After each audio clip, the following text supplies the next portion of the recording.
Hora de conversar com Dora Kramer. A gente começa falando da CPI da Covid. Dora, a CPI foi criada no dia 13 de abril e instalada oficialmente no Senado Federal no dia 27. Portanto, lá se vão quase 2 meses. Já dá pra gente ter uma noção aí de pra onde essa CPI tá apontando e se ela tá funcionando. Se o foco é atribuir responsabilidades, especialmente ao Palácio do Planalto, que análise você faz até agora desses trabalhos, Dora? Bom dia pra você. Bom dia, Megali, Carla, Sheila, bom dia para todo mundo. Pois é, a CPI até agora, ela teve uma produtividade bastante consistente, né? Porque qual que é o foco? Apurar ações e omissões do poder público, tanto de governo federal, principalmente do governo federal, mas também dos governos estaduais. Nesse campo de ações e omissões, por exemplo, com relação à obtenção de vacinas, isso está muito bem desenhado. Surgiu também a questão do governo paralelo, que hoje vai ter um personagem importante, que é o deputado Osmar Terra, na CPI, e agora ela vai enveredando, gente, por um caminho que esse sim está causando uma grande preocupação no governo, que é um caminho que não estava posto, né, de uma maneira clara no início, que é, digamos assim, relações perigosas no campo do dinheiro, relações entre o governo e o setor privado. Nessa questão da aquisição da vacina, que é a Covaxin, da Índia, que agora entra na mira da CPI, com várias questões assim muito esquisitas, né? Uma vacina negociada com intermediário, ao contrário das outras vacinas, negociada, o contrato feito num prazo muito mais reduzido em relação, por exemplo, à Pfizer, o triplo, né? Levou o triplo de tempo, que foi ignorada. No caso da Covaxin, não houve são 15 notificações até o estabelecimento do contrato, e no caso da Pfizer foram ignoradas 83 tentativas da empresa de entrar em contato. A questão de ter intermediário, o preço muito mais elevado. Então, isso tudo documentado com depoimento de um funcionário do Ministério da Saúde, depoimento no Ministério Público, dizendo que havia pressões para se comprar essa vacina essa que não tinha o aval da Anvisa, enfim, é um rumo, gente, que coloca aí em risco o governo nesse setor que eu não vou chamar não, mas eu vou usar a palavra do vice-presidente da CPI, que é o senador Randolfo Rodrigues, que usou, entramos no terreno da corrupção, e é o que parece que está sendo trilhado pela CPI com uma rapidez que eu não imaginei que fosse ser alcançada. Pois é, e com farta documentação. No caso da Covaxin, né, Sheila, o preço que a gente pagou é 1000% mais alto. Mais alto, é 10 vezes mais caro. Como é que se explica isso? Um contrato que é de 1 bilhão e 600 milhões de reais, é muito dinheiro.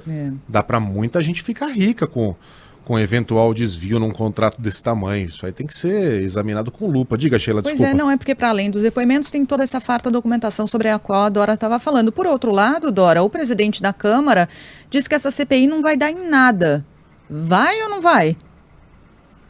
Pois é, ele me lembrou muito um outro ministro que na época do Collor, quando começou a CPI do PC Farias, disse também, não vai dar em nada. Usou exatamente essa expressão. E deu no impeachment do presidente, né, sem querer fazer nenhum tipo de paralelo, não necessariamente impeachment, mas a CPI não é que ela não vai dar, ela já deu, ela já está dando, ela já está esclarecendo, ela já está acrescentando. Lembra, Megali, que havia aquela dúvida inicial, mas diante de tantos fatos, o que a CPI pode nos fornecer mais? Essa é uma dúvida geral, recorrente, né? Dado que os fatos eram muito claros, e a gente está vendo que ela está revelando muita coisa. Se o Arthur Lira tivesse tão tranquilo assim, de que não fosse dar em nada, ele não diria isso, simplesmente navegaria na tranquilidade.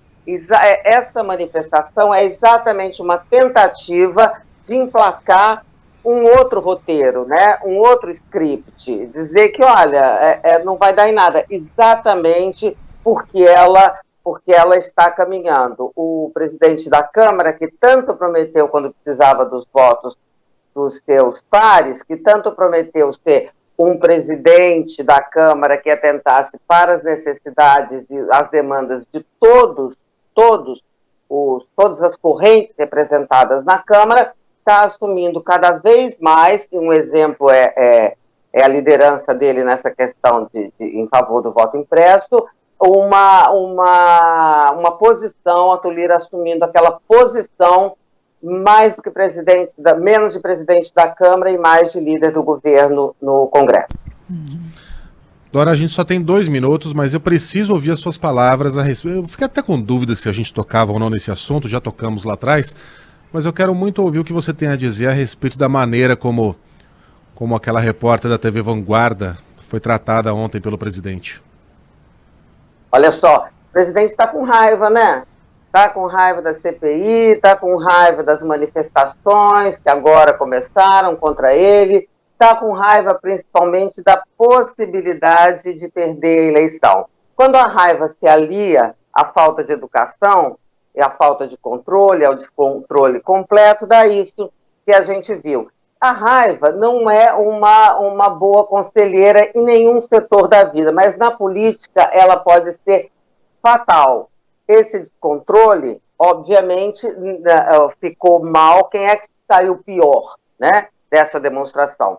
O presidente é alguma coisa que a gente tem até dificuldade, eu pelo menos tenho muita dificuldade, de achar palavras corretas que eu digo para não entrar na mesma vibe do presidente, do insulto, da grosseria, da maneira de se expressar, completamente desprovida de civilidade. Então, eu acho que o que a gente viu ontem foi uma passada gigantesca de recibo, né?